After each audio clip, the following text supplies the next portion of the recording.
예나가 안 보이네. 응? 예나가 할아버지 뒤에 딱 가려갖고 잘 안 보여. 네. 그래요. 네. 아니요, 됐습니다. 네. 조금만 옆으로 가시면 되겠어요. 예. 그래. 예나 앞으로 와서 앉으세요. 예. 목사님이 예나가 안 보이니까 되게 답답해. 예. 그래서 오늘 예화를 하나 좀 소개하려고 하는데 그 아이 이름이 예나예요. 예. 어느 가정에 유치원에 다니는 지금보다 훨씬 지금 우리 예나보다 훨씬 어린 유치원에 다니는 예나 어린이가 있었어요. 근데 그날 집에서 아빠랑 테레비를 보다가 예나가 아빠한테 아빠 나 저 냉장고에 있는 아이스크림 좀 줘 그랬어요. 그러니까 아빠가 끄내를 가다가 가만히 생각하니까 조금 묻고 싶은 거예요. 뭘 물어봤냐면 예나는 아이스크림이 좋아 아빠가 좋아 그랬어요. 그랬더니 아이스크림 그랬죠. 그러니까 아빠가 좀 마음이 좀 상하잖아요. 그래서 이제 아빠가 또 물었어요. 아이스크림이 아빠를 사줄 수 있어 없어? 그랬어요. 없어. 그러면 아빠가 아이스크림 사줄 수 있어 없어? 그랬더니 있어. 그러면 아빠가 좋아 아이스크림이 좋아? 그랬어요 또. 그랬더니 하는 소리가 아이스크림 그리고 아빠 그랬다는 거예요. 아이스크림이 그래도 좋다 이거예요. 그리고 생각해보니까 아빠도 좋아할 것 같아. 여러분 이게 지금 우리가 웃었어요. 예나도 웃었고 리나도 아마 우리에게 웃을 수 있는데 하나님이 여러분들에게 한번 물었어요. 아무개야 너는 축복이 좋냐 내가 좋냐 이렇게 물었어요. 여러분들 아무 생각 없이 예나처럼 아이스크림 축복 이렇게 얘기하지 않을까요? 우리 계속 하나님한테 우리 기도하는 게 뭐예요? 축복해달라고 기도하잖아요. 난 축복이고 뭐가 더 필요 없으니까 난 하나님만 함께 해주시면 좋습니다. 이렇게 기도하시는 분 있겠죠. 그런데 솔직하게 우리 마음속에 들어가서 우리가 기도하는 기도 제목을 보면 축복을 위해서 기도하는 게 너무 많잖아요. 그리고 더 심하게 말하면 뭔가 좀 기도거리 뭔가 좀 이루어 주시길 바라는 거 없으면 기도도 안 해. 아니 하나님이 잊고 살아요. 그러다가 뭔 일 터지고 뭔가 좀 해결될 일 있으면 그때 하나님 찾는다. 왜요? 이건 하나님은 축복의 하나님. 축복만 생각하는 하나님이에요. 그래서 조금 불편한 일 생기면 원망도 하는 거예요. 불평도 하는 거고. 만약에 정말 하나님을 정말 진정으로 근본적으로 사랑하면 좋을 때 좋은 일 있을 때 당연히 더 하나님을 사랑하고 찬양하겠죠. 근데 힘들고 어려울 때는 그때도 나는 이 모든 것들이 다 없을지라도 나는 하나님만 저와 함께 하신다면 하나님만 저를 지켜주신다면 저는 그걸로 땡큐입니다. 이럴 수 있어야 되잖아요. 여러분 한번 생각해 봤어요. 되로 주고 말로 받는다. 말로 주고 되로 받는다. 한번 생각해 보면 부모가 자식에게 주는 거는 말로 주고 되로 받아요. 그죠? 진짜 얼마나 줍니까? 자식들한테는. 다 죽을 때까지 주잖아요. 근데 아이들은 부모에게, 자녀들은 부모에게 그냥 되로 주고 말로 받잖아요. 근데 이게 기가 막힌 거는 누가 더 기쁠까요? 되로 주고 말로 받았으면 이게 더 기뻐야 되는데 자녀들이 훨씬 더 부모를 생각할 때 기쁨이 넘쳐야 되는데 말로 주고 되로 받는 부모가 기쁨은 훨씬 큽니다. 아니 모든 걸 다 해줘 놓고도 그 아이가 뭐 조그만 거만 하나 선물하면 우리 얼마나 기쁩니까? 이게 하나님이에요. 하나님은 우리에게 생명부터 시작해서 모든 걸 다 주고 계신데도 우리가 뭐 조금만 드리면 그렇게 기뻐하십니다. 일주일 다 주시고 주일날 하루만 우리가 나와서 예배 드리는데도 이 예배들에 나온 여러분들이 너무너무 기쁜 거예요. 하나님은. 모든 물질 다 주시고 건강 다 주셨는데도 그 중에서 일부를 여러분들이 헌금을 한다고, 봉헌을 하고 시간을 드린다고. 근데 그걸 하나님은 너무너무 기뻐하세요. 여러분, 결론부터 먼저 말씀드리면 정말 바라기는 축복 그 자체보다도 그 뒤에 그 축복을 베푸시는 하나님을 더 사랑함으로 인해서 그 하나님이 더하여 주시는 보너스 큰 축복까지 더 받으면서 살아가는 우리 처음 가족들이 되시기를 주님의 이름으로 축복합니다. 예. 이러면 설교 오늘 끝난 건데, 예. 그러면 안 되잖아요. 예. 오늘 말씀을 들어가 보면 사도 바울이 바로 이 부분을 우리에게 메시지를 전합니다. 사도 바울이 생각하는 축복, 이게 뭔지를 우리에게 분명하게 말씀하고 있습니다. 여러분, 성경을 보면요, 우선 그냥 아브라함부터 그 4대에 걸친 그 자녀들에 걸친 이 부분 속에 4대 축복이 다 들어있어요. 아브라함 그러면 먼저 무슨 축복이 생각나세요? 믿음의 조상이 됐죠. 믿음의 축복이 있어요. 믿음의 축복을 받은 사람이에요. 그럼 두 번째 아브라함 아들이 누구예요? 아브라함의 아들. 이 정도는 민망하지 않을 것 같은데, 이삭. 이삭은 어떤 축복을 받았을까요? 뭐 여러 가지 있지만 대표적인 거는 행복한 가정을 이뤘습니다. 리브가를 통해서 아름다운 현모양처의 아내를 얻어서 행복한 가정을 이뤘어요. 가정의 축복을 얻었습니다. 그럼 그 다음에 밑에, 이삭 밑에 누구예요? 야곱. 야곱은 정말 처절하게 그 사업을 한 사람이에요. 오늘날로 얘기하면. 그래갖고 거부가 된 사람이에요. 물질의 축복을 받은 사람이에요. 그렇죠? 그리고 그 다음에 아들은 누구예요? 여러 12명의 아들이 있지만 가장 사랑했던 아들 누구죠? 요셉. 요셉은 어떤 축복을 얻었을까요? 정말 힘들고 괴로운 일을 겪었지만 결국 마지막에 애국의 총리까지 되는 권력과 부, 이런 출세의 축복을 얻었나. 세상에서 누릴 만한 4가지 축복이 이 가정 안에 다 흘러요, 지금. 이런 가문이에요, 여기가. 참, 이런 가문이 돼야 돼요. 그 시작은 믿음의 가문으로 출발한 겁니다. 그러면 이 사도 바울은 무슨 축복을 받았을까? 근데 오늘 말씀을 보니까 사도 바울이 자기가 이런 축복을 받았다라고 간증을 합니다. 여러분 보세요. 오늘 말씀 2절 같이 한번 다시 읽겠습니다. 시작.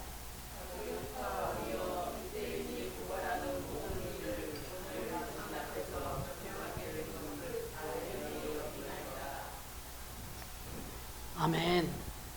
여러분, 아그리파 왕이여, 유대인들이 고발하는 모든 일을 오늘 당신 앞에서 내가 변명하게, 여기 변명은 변론, 또 내가 그걸 해명할 수 있는, 이렇게 된 것을 이렇게 아주 대놓고 모든 사람 앞에서 이렇게 당당하게, 더군다나 아그리파 왕 앞에서 이런 것들을 이렇게 내가 말할 수 있게 돼서 그것을 어떻게 여긴다고요?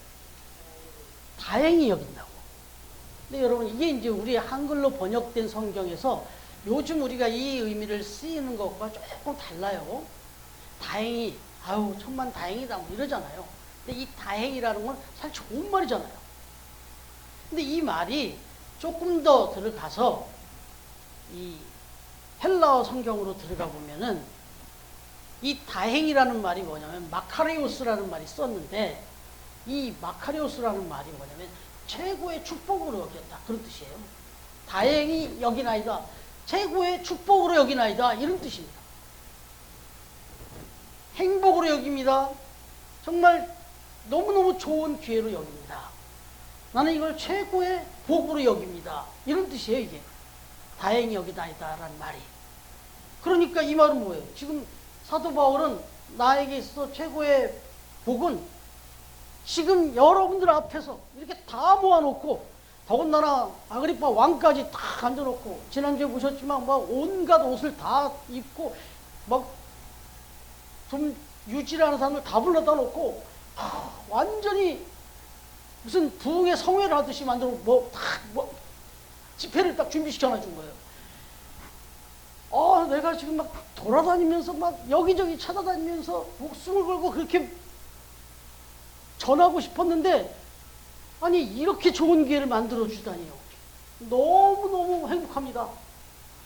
난 이런 자리에 내가 서서 이렇게 전할 수 있다는 게 난 최고의 축복입니다. 이렇게 얘기한 거예요.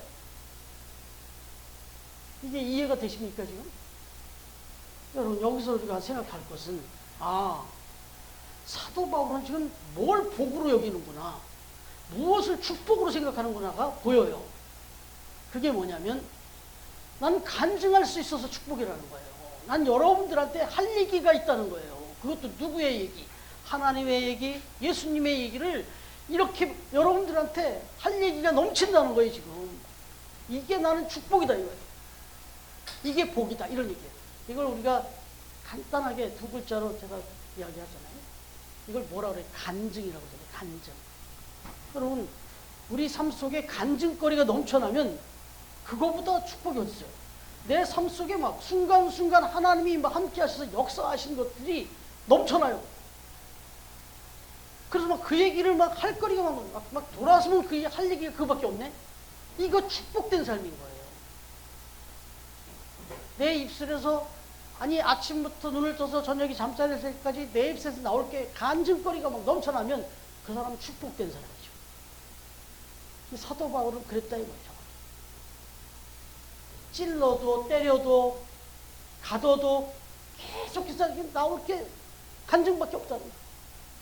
그런데 이렇게 많은 사람이 다 모여있고 왕까지 다 앉아있고 딱 자기 말을 들으려고 경청하고 준비되어 있으니 너무너무 축복이다 이거예요. 그래서 다행히 여긴다 이렇게 합니다. 여러분, 사도 바울은 이 간증을 하는데 아주 넘쳐난다는 게, 우리가 지금 몇 장째 묵상하고 있는데 우선 본격적으로 이 간증을 시작하게 된 걸 보면 22장부터예요. 22장에 보시면은 예루살렘에 올라와서 체포된 후에 유대인들 앞에서 간증합니다. 그 다음에 23장으로 넘어가면 이제 또 한 걸음 더 나가서 종교재판이라고 할 수 있는 사내들인 공회 앞에서 또 간증을 합니다. 그 다음에 24장으로 가면 벨리스 총독 앞에서 간증을 해요.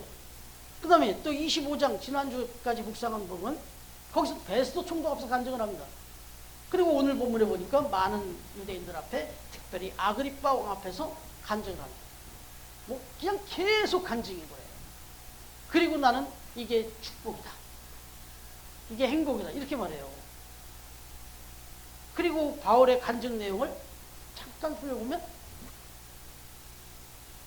3절부터 5절까지는 자기가 예수님 만난 이전의 모습을 자기가 얘기를 해요. 내가 예수님 만나기 이전까지 어떻게 살았다. 그리고 나서 6절부터 11절까지 보니까 나는 지금도 예수님이 함께하고 있다. 예수님을 만나면서 함께 동하고 있다. 그리고 나서 12절부터 16절까지는 예수님을 만난 후에 나는 어떻게 살고 있고 어떻게 살아야 된다. 이 얘기를 하면서 자기의 일생을 예수님 만난 이 기준을 떠나서 자기의 이전의 삶도 지금의 삶도 앞으로의 삶도 다 간증이에요. 이 사람은 지금 이래요. 그래서 나 이게 축복이다 이렇게 얘기하는 거예요. 여러분, 간증거리가 있는 사람은 축복한 사람, 축복된 사람이라고 했죠. 우리 처음 교회는 그런 면에서 아주 축복받은 교회예요. 지금 뭐 여러 가지가 말 헤아릴 수 없는 것들이 많은데 한번 좀 벌써 한 달이 지났어요. 제주도로 한번 돌아가 보자. 출발부터 여기 도착까지가 다 간증거리 아니에요? 아멘이시죠? 아주 절정 하이라이트는 마지막 날 공항에서 보여주셨잖아요. 이거 다 잊어버리시면 안 돼요. 이거 일생 가지고 계시고, 제가 저 94년도에 하바르모스크를 갔다 오면서 그 공항에서 겪었던 그 엄청난 그 사건이 저한테는 제가 지금 100번 넘게 했을 거예요, 그 얘기를. 지겨워하는 사람이 있을지도 몰라요. 너무 많이 해가지고. 근데 그 일을 간증할 때마다 지금의 내가 어렵고 뭐가 막힌 일들을 볼 때마다 이건 아무것도 아니에요. 껌이에요, 껌. 왜 그런 일들을 역사하시는 하나님이 지금도 역사하시는데, 지금도 제주공항에서 며칠 전에 그런 일을 겪으셨다. 어떻게 그런 일이 있을 수 있어요? 연착이 되고 지금 난장판이 벌어졌는데 더 당겨주실 수가 있냐고. 이거 잊어버리면 안 됩니다, 이거. 그럴 수도 있다. 그럴 수가 있긴 뭐가 그럴 수가 있습니까? 그리고 그 순간순간 우리 움직일 때마다 구름이 따라다니고 뭐 이 구름이 거치고 얼마나 확실한 걸 보여주셨습니까? 그래서 제가 말씀 나중에 통해도 드렸지만 우리가 하나님을 붙들고 하나님과 동행한다면 삶이 기적이 되고 기적이 삶이 된다. 그래서 오늘도 계속해서 그 기적은 계속된다. 그렇게 기적의 연속 그 삶을 사시기를 축복합니다라고 그렇게 또 후기를 남겼었는데 사도 바울은 바로 그거였습니다. 자기의 인생에서 가장 큰 축복은 하나님이 함께 하심으로 날마다 자기의 삶의 기적의 연속이다. 사실은 그랬잖아요. 어떻게 그런 일이 벌어질 수 있고 어떻게 그런 일이 있을까? 어려움이 없었지 않았어요. 너무너무 힘들고 어려웠지만 계속해서 하나님이 기적의 연속을 일으켜 주셨죠. 그걸 지금 써놓은 거죠. 그런 다음에 지금 사도 바울이 고백하는 이 말씀 속에서 그 간증 내용 속으로 들어가 보니까 구체적으로 진짜 중요한 축복을 얘기합니다. 그게 14절에서 15절. 또 같이 한번 읽겠습니다. 14절, 15절. 시작. 우리가 다 땅에 엎드러짐에 내가 소리를 들으니 히브리 말로 사울아 사울아 내가 어찌하여 나를 박해하느냐 가시체를 깃발질하기가 내게 고생이니라. 내가 대답하되 주님 누구시니까? 주께서 이르시되 나는 내가 박해하는 예수라. 아멘. 여러분 이 말씀은 무슨 뜻이에요? 지금 간증하면서 이 얘기를 한단 말이에요. 내가 만났다는 거예요. 누구를 만났다는 거죠? 누구를 만났다는 거죠? 예수님을 만났다는 거예요. 내가 당신들이 잡아 죽인 그 십자가에서 돌아가셨다고 한 그 예수를 내가 만났다는 거예요. 내가 지금 여러분들 앞에서 이렇게 미친 듯이 이렇게 목숨을 걸고 이 짓을 하는 이유가는 그분을 만났기 때문이라는 거예요. 그래서 나는 다행히 여긴다는 거예요. 난 너무나도 축복받은 사람이라는 거예요. 여러분 인생은 태어날 때부터 죽을 때까지 만남의 연속이라는 얘기를 하잖아요. 태어나면 부모님을 만나. 그래서 또 자라가다 보면 형제도 만나고 또 더 성장해 가면 스승도 만나고 또 그 다음에 더 가보면 남편도 만나고 아내도 만나고 더 나가서 이제 손주까지 만나고 친구도 만나고 만남의 연속인데 여러분 인생은 만남에서 결정나요. 만남에서 내가 누구를 만나느냐 제일 첫 판부터 좀 심한 얘기인데 어떤 부모를 만나느냐부터 내 인생이 결정나잖아요. 심지어 국적도 결정이 나고요. 내 인생의 가장 첫 출발부터 만남으로 결정이 납니다. 뭐 그냥 전 축구를 좋아하니까 여러분 축구만 딱 봐도 만남으로 성공한 사람이 2명이 있어요. 손흥민 선수는 누구를 잘 만나서 저렇게 됐을 것 같아요? 아버지예요, 아버지. 손흥정 그 아버지예요. 누가 봐도 아버지입니다. 그 아버지가 손흥민 선수를 키운 그거, 그리고 지금도 저렇게 스캔들 없이 아이가 바르게 저렇게 운동할 수 있는 거에 아버지가 지금 어마어마하게 케어하고 있어요. 그걸 순정하면서 저렇게. 그럼 박지성 선수, 대표적인 2명을 얘기하는 겁니다. 박지성 선수. 여긴 또 부모를 또 얘기할 수 있겠지만 스승을 잘 만났어요. 히딩크라고 하는 사람을. 만남입니다. 만남. 이 만남 이게 무지하게 중요해요. 그게 인생의 축복이에요.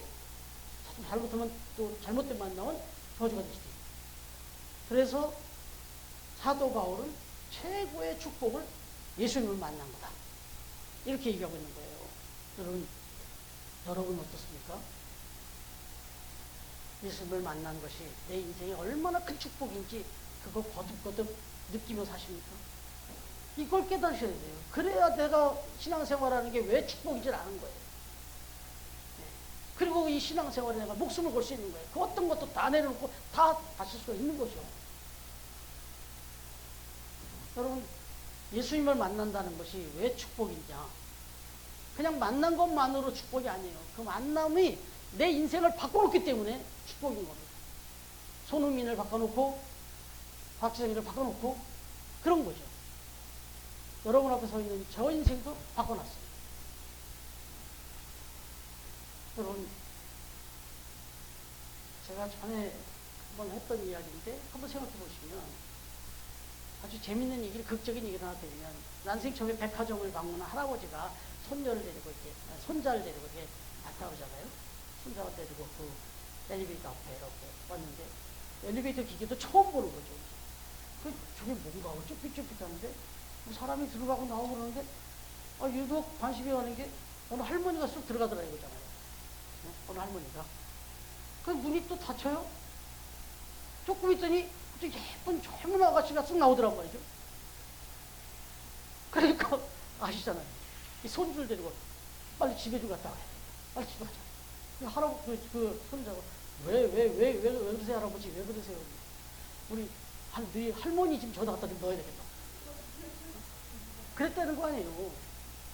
근데 이게 농담이고 우스운 얘기인데, 여러분, 그런 일이 지금 계속 벌어지고 있습니다. 이 교회라고 하는 엘리베이터에 집어넣으면 할머니가 아가씨가 되고 나온 것보다 더 대단한 일이 벌어져야 돼요. 그게 맞아요. 더군다나 우리가 매주 이렇게 와서 이렇게 하는데, 이걸 거꾸로 말하면 좀처럼 안 변하니까 매주 와야 돼요. 좀처럼 안 변하니까 매일 와야 돼요. 그래도 안 변하는데, 그러니까 오시고 들어가시고 하는 이 과정에 나는 여기 변화받으러 왔다 이 생각을 꼭 가지고, 나는 오늘 여기 와서 또 한 번 내 생각과 내 말과 내 행동, 내 표정 하나 다 바꿔나간다 이 생각을 하셔야 돼요. 그럼 고린도후서 5장 17절 연승이, 고린도후서 5장 17절.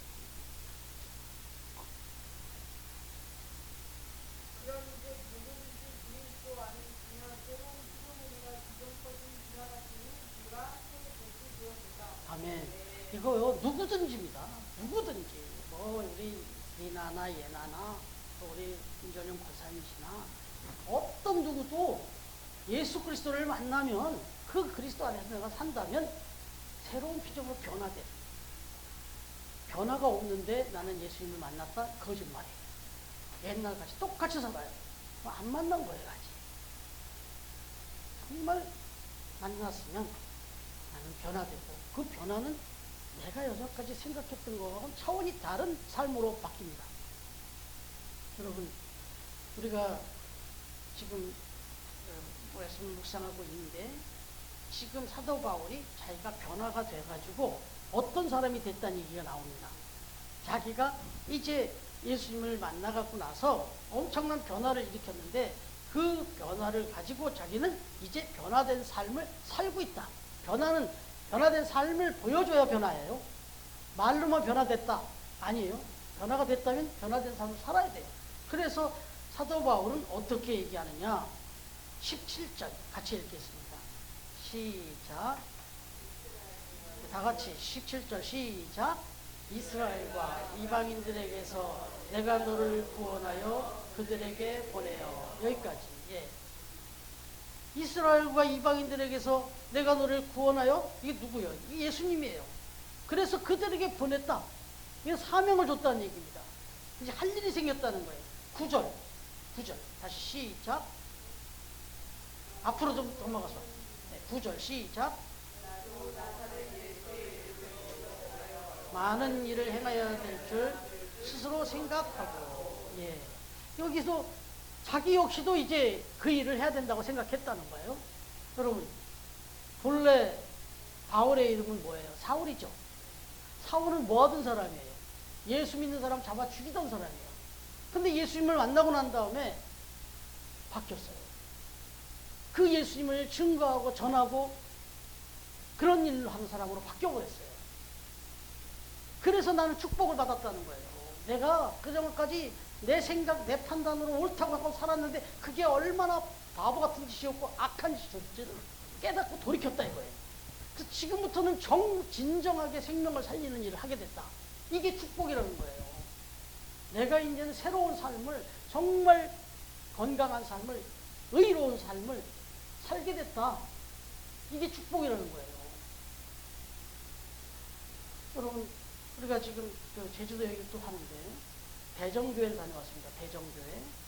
그 교회 1호 그 담임 목사님 이름 기억나십니까? 그 이름을 가리지 않기 위해서 우리 손보영 목사님이 아주 그냥 혼신을 다해서 자세를 취해 주셨는데, 이도종 선교사님, 이도종 목사님, 그분은 원래 전직이 뭐라고 그랬어요, 제가? 깡패였어요, 깡패. 또 그분에게 복음을 전했던 분이 누구라고요? 이기풍 목사님. 그분이 또 전직이 뭐라고요? 깡패였어요. 하나님이 그런 깡패들을 만나시고, 이들이 하나님을 만나고 예수님을 만나더니 뒤집어 엎어졌어요. 사람 죽이는 게 그 사람들의 그 자랑거리고 그게 그들의 업이었는데, 이 사람들이 사람을 살리는, 그것도 단순한 육신의 생명만 살리는 게 아니라 영혼을 살리는 일을 하는 인생으로 바뀌어버린 거예요. 그래서 제주도 1호 목사의 제주도 1호 선교사가 됐어요. 선교자가. 앞으로도 오고 오는 세대에 그 대정교회를 많은 이들이 찾아가서 계속 그의 그 업적을 숭고히 여기고 기도할 거예요. 이보다 더 값진 인생이 어디 있습니까? 한국 교회에서 이기풍 목사님을 빼놓고 어떻게 이겨야 돼요? 그걸 이분들은 알았어요. 이게 얼마나 값진 인생인지. 여러분, 그런 거 한번 생각해 보십시다. 이 사도 바울이 예수님을 만났어요. 그래서 예수님을 전하면서 살아가는 게 축복이라고 했어요. 근데 예수님을 안 만났으면 더 좋았지 않았을까요? 예수님 만나가지고 맨날 끌려다니고 감옥에 끌려 들어가고 얻어 터지고 거의 뭐 40명이 밥도 안 먹고 잠도 안 자고 자기만 잡아 죽이려는 사람이 널려있고, 지금도 자기 미래를 알 수 없어요. 지금도 재판석에 끌려가지고 아무 죄도 없이 그러고 있어요. 죽여라 죽여라 하고 있어요. 이게 무슨 축복이에요? 이게 무슨 축복이에요? 그런데도 자기는 더 영원한 것을 받게 돼요. 그리고 저들이 지금 너무 어리석은 걸 알고 있어요. 그래서 나는 그걸 축복으로 여긴 거예요. 그 고난과 고통 가운데서도 그걸 축복으로 알고 계속해서 그 복음을 전하면서 살았던 거죠. 여러분, 이게 이제 초반에 말씀드렸던 행복과 축복의 차이입니다. 이 세상 사람들은 다 행복을 추구하며 삽니다. 행복을 추구하며 살아요. 정말 행복하고 싶고 다 누구나 행복하기를 원하고 그렇게 살아요. 그런데 그 행복 너머에 더 깊은 게 하나 있는데, 그 축복이에요. 이게 우리가 제주도에 가서 그 처음 만나 교제를 갖고 나눌 때, 그때 서로 이렇게 자기 그 묵상한 걸 나눴잖아요. 그때 7월 13일자 그 처음 만나 내용이, 그걸 박은영 집사님이 좀 나눠줬었는데, 행복과 축복의 차이, 그 내용이었어요. 그 내용 읽으신 분은 있겠지만 한번 조금 다시 설명드리면은, 행복이란 말은 우연히 어떤 일이 일어났는데 좋은 일이 일어난 거예요. 그때 그거를 해픈이라고 하죠. 해픈. 거기서 나와서 해피니스가 나온 거라고. 그래서 그게 행복이에요. 행복. 행복이란 말은 우연이에요. 우연히. 그러니까 그 말 속에는요, 동전의 양면처럼 뒤에 뭐가 있냐면 불행이 같이 따라다녀요.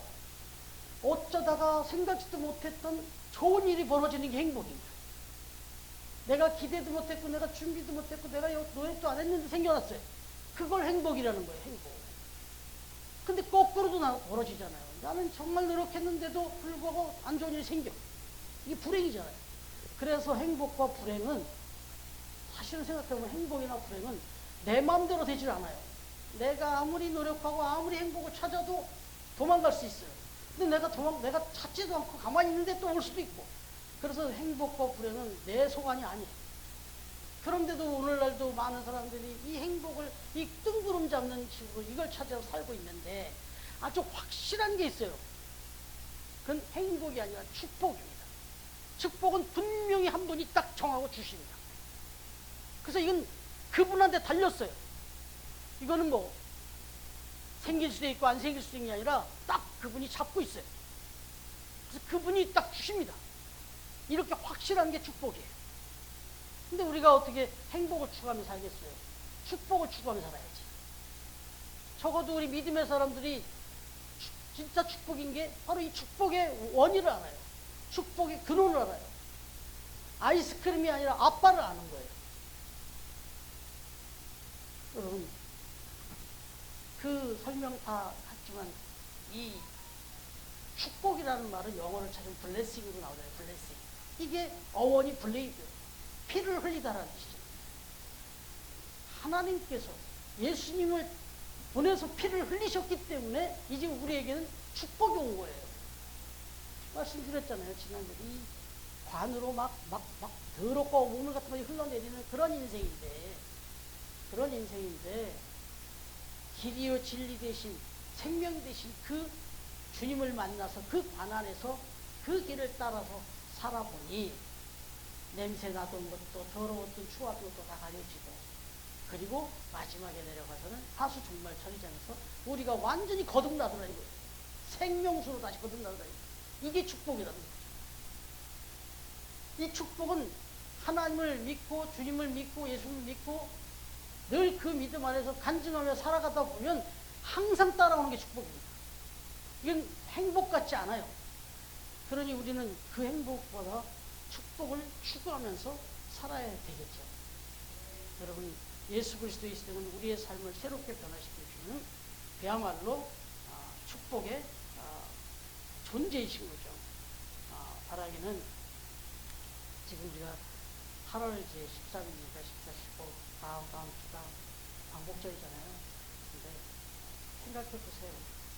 이 땅이 얼마나 암흑 가운데 있었던 나라입니까? 그래서 독한 말도 하잖아요. 이런 나라는 한번 끝냈어야 된다. 그래서 일제가 쳐들어와서 우리를 식민지 삼은 거는 이게 진짜 위험한 말이고 정말 좋지 않은 말이에요. 전제로 말씀드립니다. 그래도 그 조선왕조 500년의 그 썩은 걸 다 잘라내는 방법은 이렇게 한번 종이 돼서 싹 씻어내는 방법이 필요했을 수도 있다. 이런 얘기까지 하는 거예요. 너무 악했으니까. 그래서 결국은 한번 싹 쓸어내고 새로 리셋을 하는데, 그런데 중요한 건 이 리셋을 하는 이 과정에서 이 독립운동을 하고 이 나라를 새롭게 세우는데 정말 앞장서서 애선 사람이 누구예요? 독립군들이고 그 많은 애국지사들인데 이 사람들의 절반 이상이 다 크리스찬이에요. 유관순 여사 그렇고 민족대표 33인에 16명이 다 크리스찬이고 그 안아주가 얼마나 많아요. 이 민족이 하나님을 만났기 때문에 이렇게 변화된 거예요. 그러니까 이 민족도 하나님 만나서 축복을 받은 거예요. 여러분, 이 역사와 이 모든 것들이 증명하고 있는데 저와 여러분의 삶은 어떠하게 됐습니까? 저와 여러분은 지금 최고의 축복을 받은 사람인 줄로 믿습니다. 그리고 오늘 이 자리, 지금 이렇게 나와서 앉아있는 이 자리도 지금 축복을 받고 있는 자리인 줄로 믿습니다. 그리고 한 가지 사명이 있어요. 사도 바울이 그걸 전하잖아요. 지금. 여러분, 우리 교회는 전도하기에 또 애매한 여건이에요. 그러나 여러분, 처음 만나기 통해 또 어떤 상황이 있습니까? 여러분 입만 건들면 나와야 돼요. 예수님 얘기가 나와야 되고 하나님 얘기가 나와야 되고 계속해서 여러분의 삶 속에서 간증이 터져나와야 돼요. 왜? 내 안에 들어있는 건 축복밖에 없는데. 그러셔야 돼요. 그래서 지금 제가 축복받은 얘기도 막 하고 싶은데 어쨌든 다음 주에 보고 적어도 하나님 앞에서 받은 그 은혜가 너무 감사하고 간증이 넘쳐나서 그 간증을 쏟아내며 전하며 살아가는 처음과 적들 다 되시길 주님의 이름으로 축원합니다. 네.